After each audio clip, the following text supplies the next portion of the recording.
Team Rollerblade.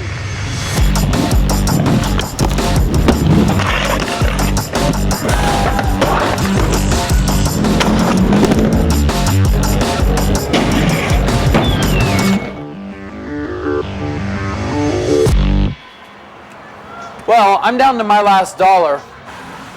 I'm gonna give it one more go, and I'm gonna hope that Lady Luck shines down on me.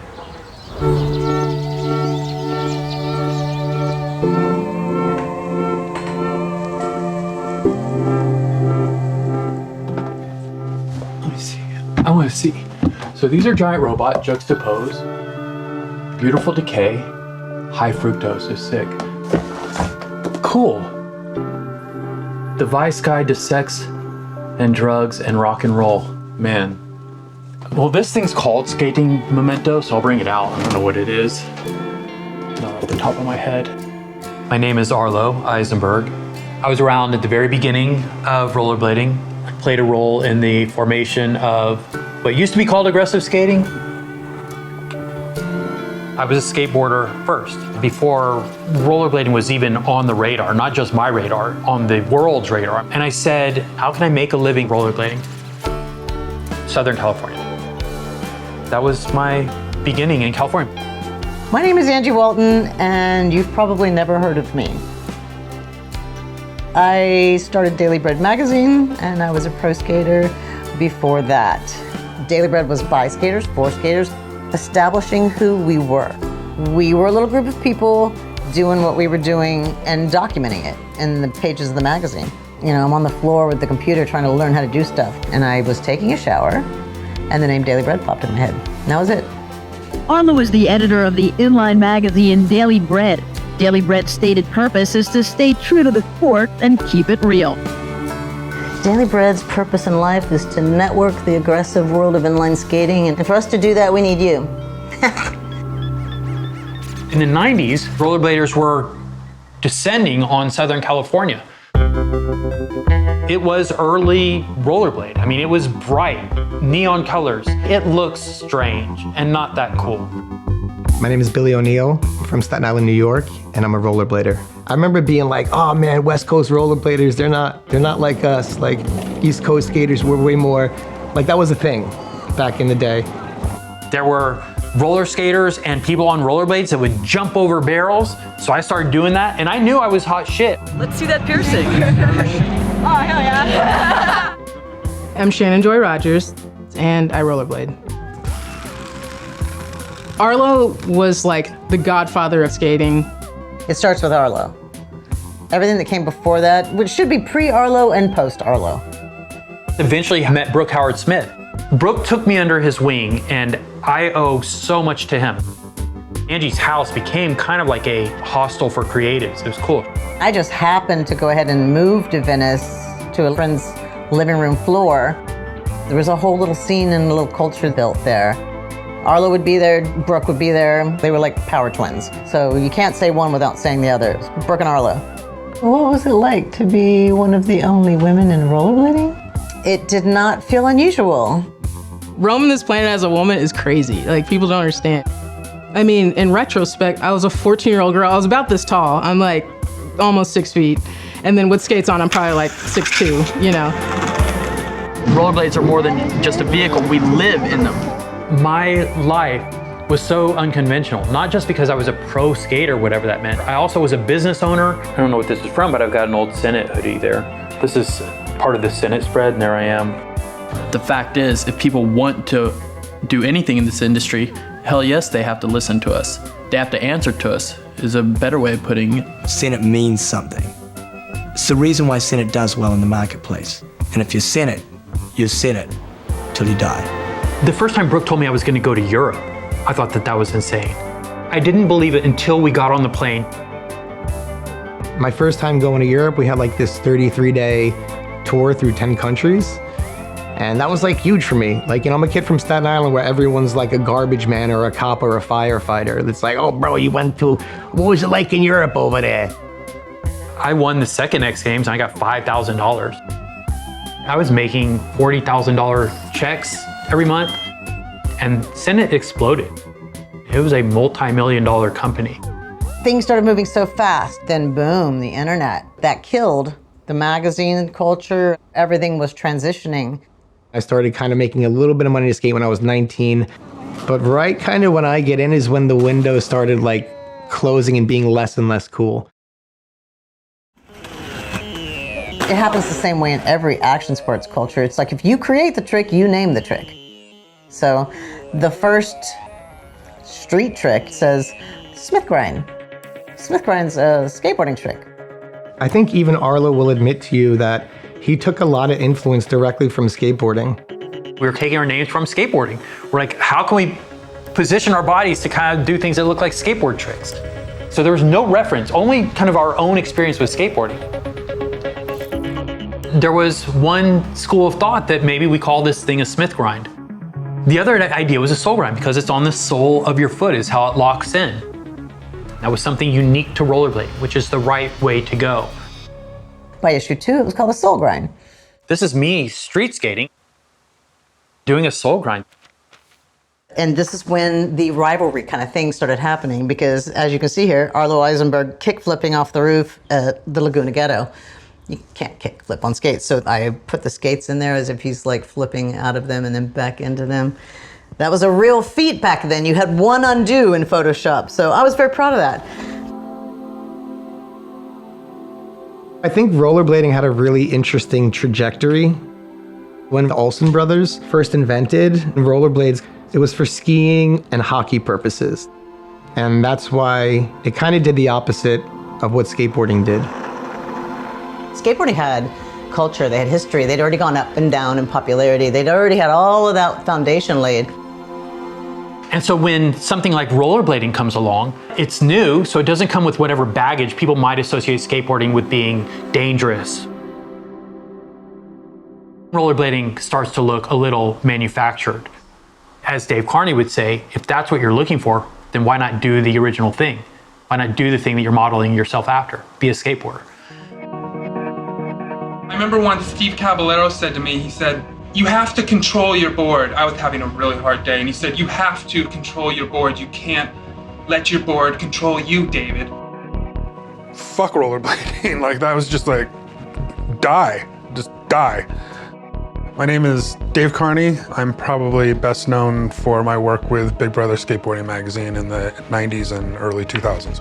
The hidden word, just look at the first letter of every pull quote.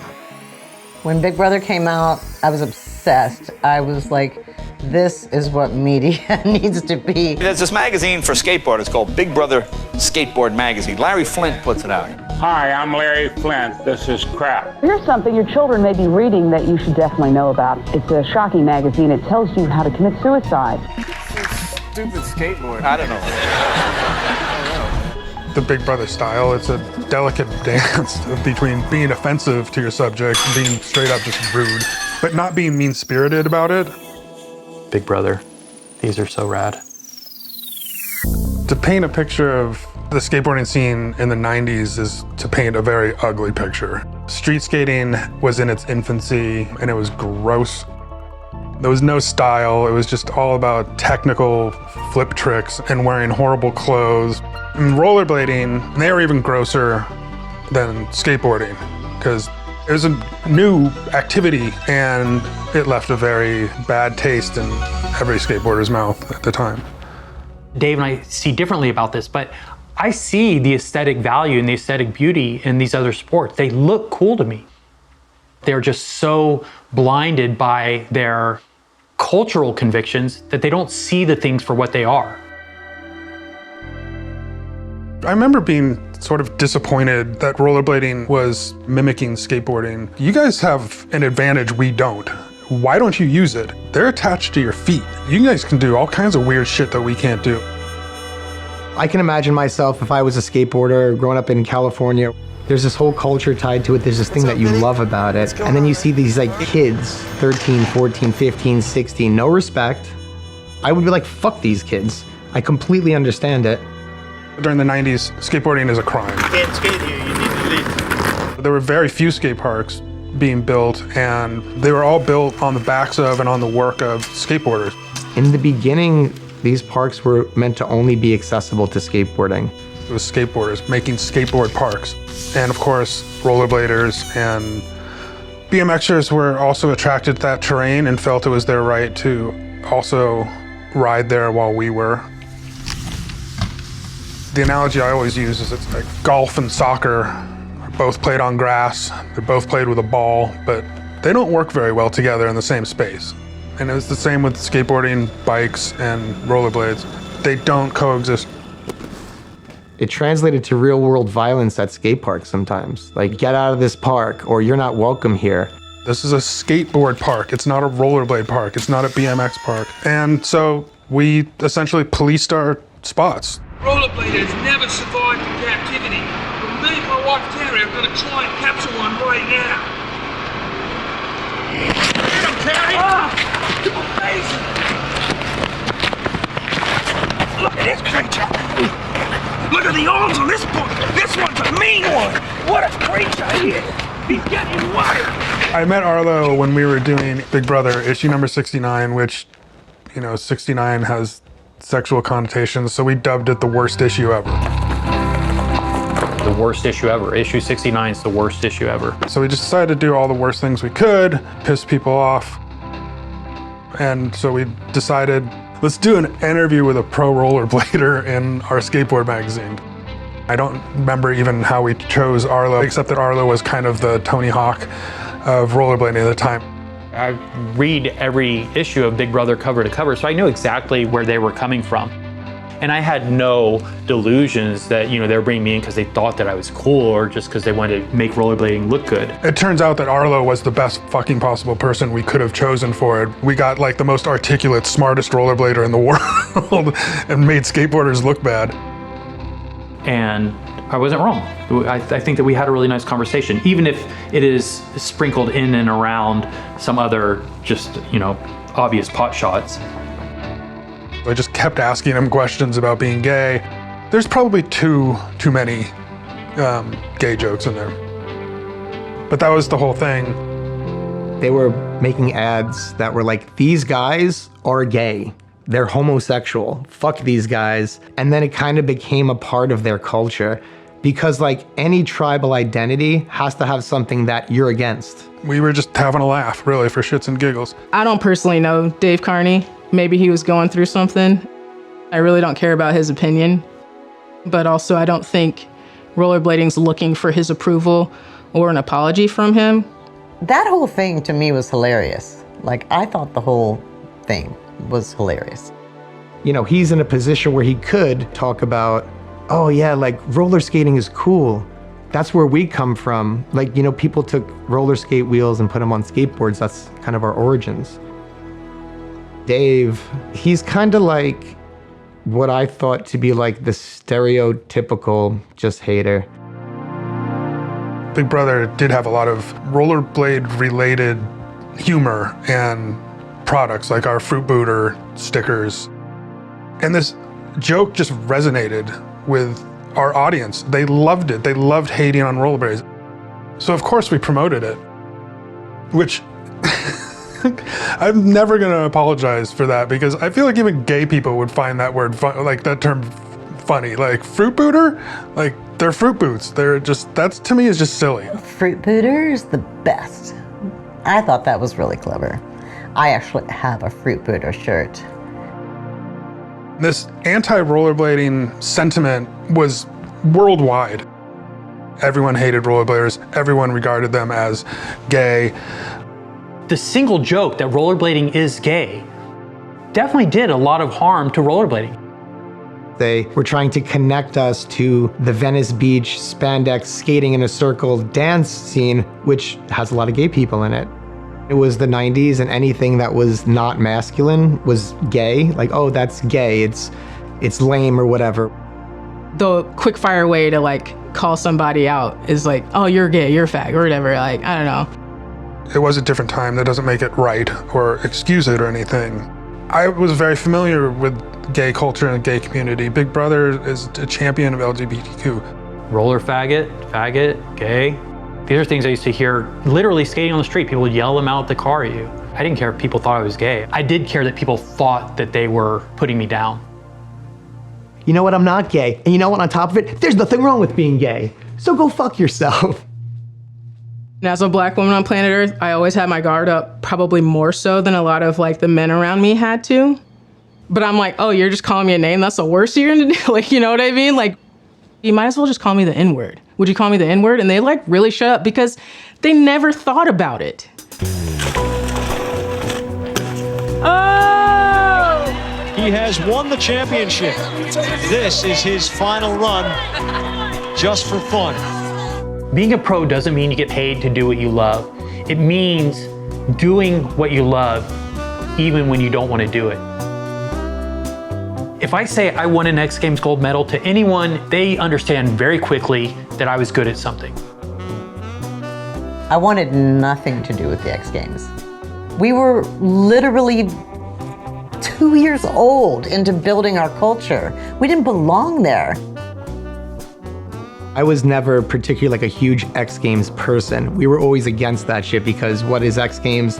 Corporate industry. So we were like, fuck that. We're against that. We're street skaters. We're soul skaters. Forget the X Games. Big Brother was kind of banned from X Games. Like, we hated ESPN. We even had a campaign called Fuck Those Dudes. And the ESPN logo, we changed it into fuck. I always saw the X Games as a celebration of all these sports together. I was not just an athlete who competed in the X Games. I was also involved in the creation and the defining of the thing. And what would happen is before each X Games, we would have pre-production meetings. One year in particular, I did a single mention of rollerblading. I said, this is all bullshit. And yeah, they just made the push to kind of cut our balls off. At some point, they were able to get us out. Whatever skateboarding's attitudes were toward rollerblading factor into it. And I think those attitudes largely were communicated through Tony. Tony Hawk had a hand in that for sure. He's been on the board of the X Games forever. In terms of Tony having anything to do with saying we shouldn't be in there, I agree. You think that ESPN was like, let's help them build this culture. No, they were like, how can we make these guys fierce competitors?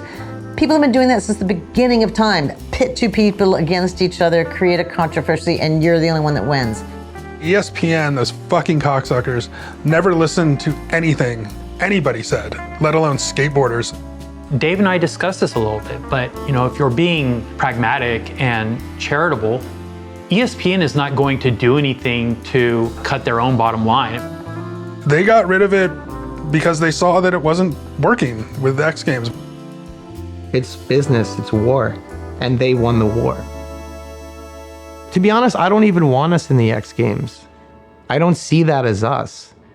I think X Games is like some like monster drinking like bro stuff. Fuck the X Games because of Slim Jim. Fuck the Red Bull. Fuck fucking all that shit. You're jumping out of a plane. Fuck the X Games. Fuck the X Games. Who killed rollerblading? Rollerblading never died, so that's a mystery solved right there. When we talk about the death of rollerblading, we're not talking about the literal death of rollerblading. What we're talking about is the death of the mainstream popularity of rollerblading. So when there is no more exposure, when it's not in advertisements, when it's not on the X Games, when no one is seeing it anywhere on a large scale, you're not drawing in new numbers. Rollerblading didn't die. It went underground, which is what I think skateboarding wishes it was. The death of rollerblading, which again is hilarious because it's like, why did the yo-yo die? Same with hula hoops. Like, who killed the hula hoop? To me, that's actually the more interesting question here is why do some fads succeed? And frankly, I wish the opposite had happened. I wish skateboarding died. Rollerblading is punk as shit right now. If I see somebody on a rollerblade, just kind of like, wow, you've got balls. Like, that's fucking gnarly. And I wish that was what skateboarding was like, because that's what skateboarding was like in the 80s. Dave Carney killed rollerblading, obviously. I wish I did destroy the rollerblade industry because I'd be proud of that. That's a major accomplishment to destroy this international multi-million-dollar industry with millions of participants, and me, little old me, like, ruined it for everybody? How did I do that? I wouldn't give Dave Carney that much credit. I mean, he's just a writer from like some suburb in California. He's just some dude. If anything, he did us a service by getting the weaklings out. And so thank you, Dave. Awesome. I think he did the same thing for skateboarding, to be honest with you. I know skateboarding is fun, and I also know rollerblading is fun. And just stay the fuck out of my park. I don't know, I don't really care anymore, actually. Don't reminisce about the past. If you're reminiscing at the past, you're boring. And it's like, what's happening now is so cool. There's so many avenues. I think by the time rollerblading comes back, everyone will recognize that rollerbladers have paid their dues. I think that they will be embraced as part of the community.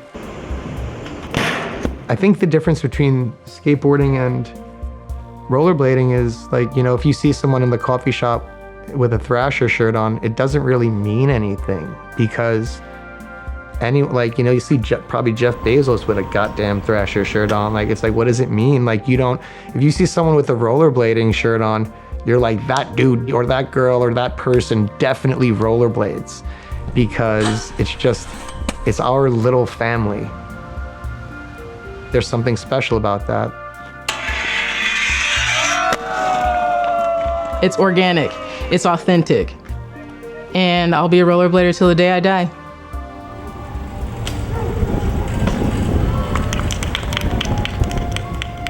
This is my daughter, Arlo Eisenberg.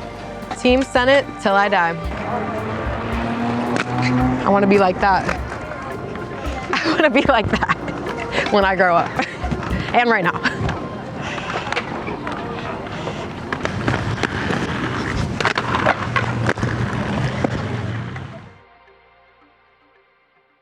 My name is Arlo Eisenberg, and I'll see you next time.